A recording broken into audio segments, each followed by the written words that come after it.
Alrighty, boys. I felt like I've misled some of you guys. I was reading through the comments and I was laughing.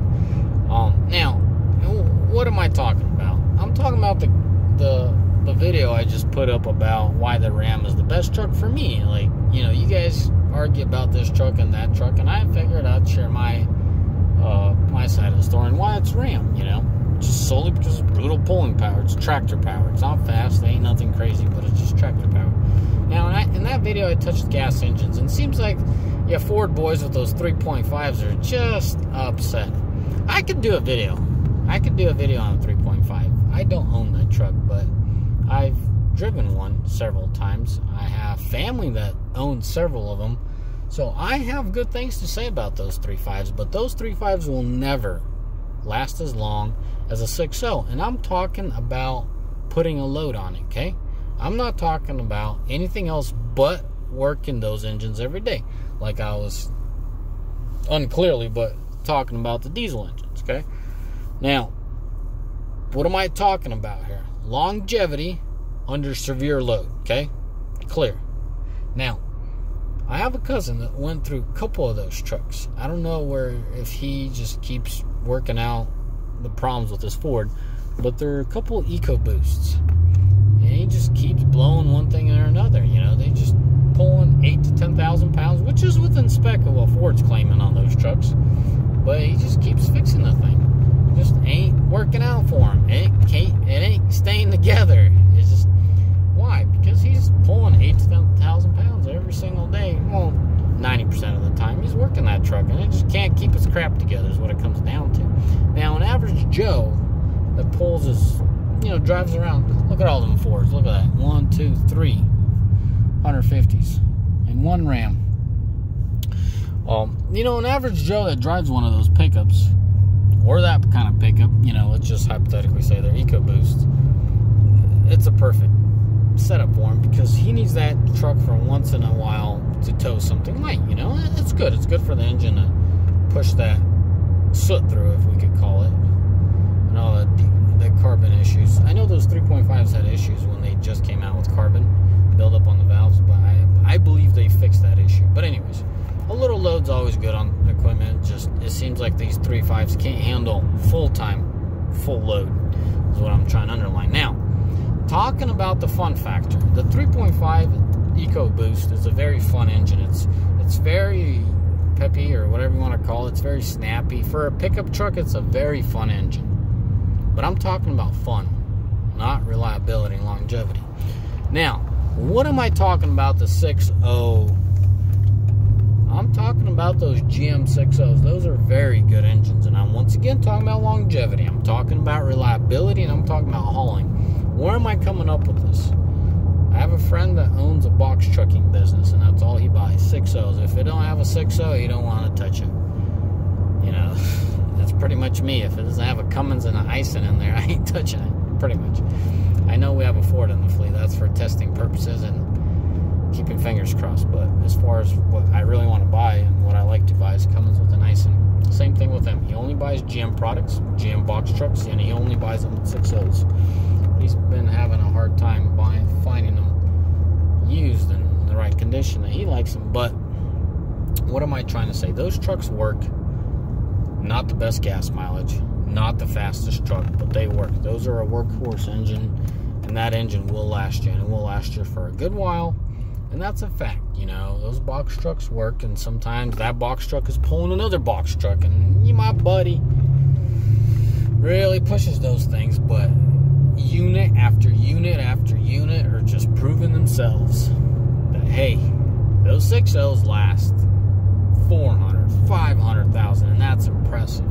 All that I hear about is an oil pump going weak on them. It says it's a fairly simple job. Does the oil pump, and off he goes. So that speaks. No, I personally do not own these units. I've seen these units, and we're talking about a 50-unit operation. That's all there is. GM products. I know that it's 6.0s, and that's all there is to it. Those 6.0s, once in a while, he'll have a blown engine. The guy just doesn't follow up with the oil level. And, yeah, he'll drop the oil level and run it dry, and there goes that engine. But as far as maintaining it, keeping that oil filled, and I think we're talking about a couple quarts a week. And for those guys, it's like 5,000 miles, 4,000 miles of hauling, which is, you know, a couple quarts a week is actually quite a bit of oil. But, you know, the way that thing pushes and pulls and all that shebang, man, ain't bad for as far as they're stressing it. Now, that's longevity and that's reliability under full load. That's all I'm underlining, okay? Once again, it is not a fun engine. That 6.0 is not something crazy. I know there's Corvette guys and all that. Let's not go that route. Let's talk about gas trucks, okay? As far as Hemis, guys, I do not have first-hand experience. The guys that I know that do have Hemis, vaguely, they're not happy with them. That's all I can say. So let's just leave the Hemis alone. But since I'm the guy to tell you don't bump your lips if you don't know stuff, I'm telling you what I do know and what I don't know. What I have experienced, what I haven't, and what I know closely, you know. That buddy that runs the 50 units with a 6.0 GM product box trucks, he knows them inside and out, you know. And so there you have it. You know, you have the mileage and you have the proof. Those trannies, he's had bad luck with the 6 speeds, but the 5 speeds work very well for him.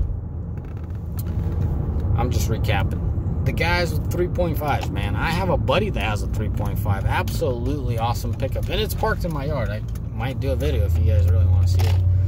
It's an awesome, you know, top of the line, that brown leather stuff, which is really cool for a Ford. It's a very fun car, very fun truck, but I would advise them not to tow with it full time, just from other experiences and understanding logic. Talk to any mechanic that understands. I'm saying mechanic, not I want to be mechanic, but an actual mechanic that understands the way things work. It's just the way it is. Let's say full-time towing, is that 3.5 going to see 300,000? It's a big old question, you know. Towing full-time, is that 6.0 GM engine going to get 300,000? Absolutely. Like clockwork, no problem. And I forgot to ask my buddy, it's only after a certain mileage that they start to burn oil. And, you know, for 4,000 or 5,000 miles of fully loaded, you know, sometimes up to 12,000 pounds gross weight, you know, that box truck has the wind resistance and it has the weight that has to pull. So that engine's working. No buts ifs about that. So there you have it, guys. That's where I'm coming from. Just being very transparent and very specifically talking about longevity and work in those gas engines. Nothing else. Well, I've mentioned having fun, you know, absolutely fun engine, the 3.5, but absolutely would not work it. Now, out of the Ford line, what engine would I work? You know, now this is completely hypothetically. And what I mean by hypothetically, that's what my assumptions are. I have no experience. But what you're looking for is a low-stressed engine. Higher displacement. They say there's no replacement for displacement. There's a reason for that, you know. Higher displacement engine. What does Ford offer? They offer the 5.0. And as far as I know, and I mean, guys, you're going to hate me for this, but as far as I know, that 5.0 and those Mustangs, dude, they hold their stuff together fairly well. And those guys could push some power out of those. So that tells me those are very under-stressed engines, and they're well built, and so you could probably work them pretty good. But once again, I'm underlining probably, not a fact. Anyways, boys, figured I'd touch on that, you know. Yeah, that's what's up.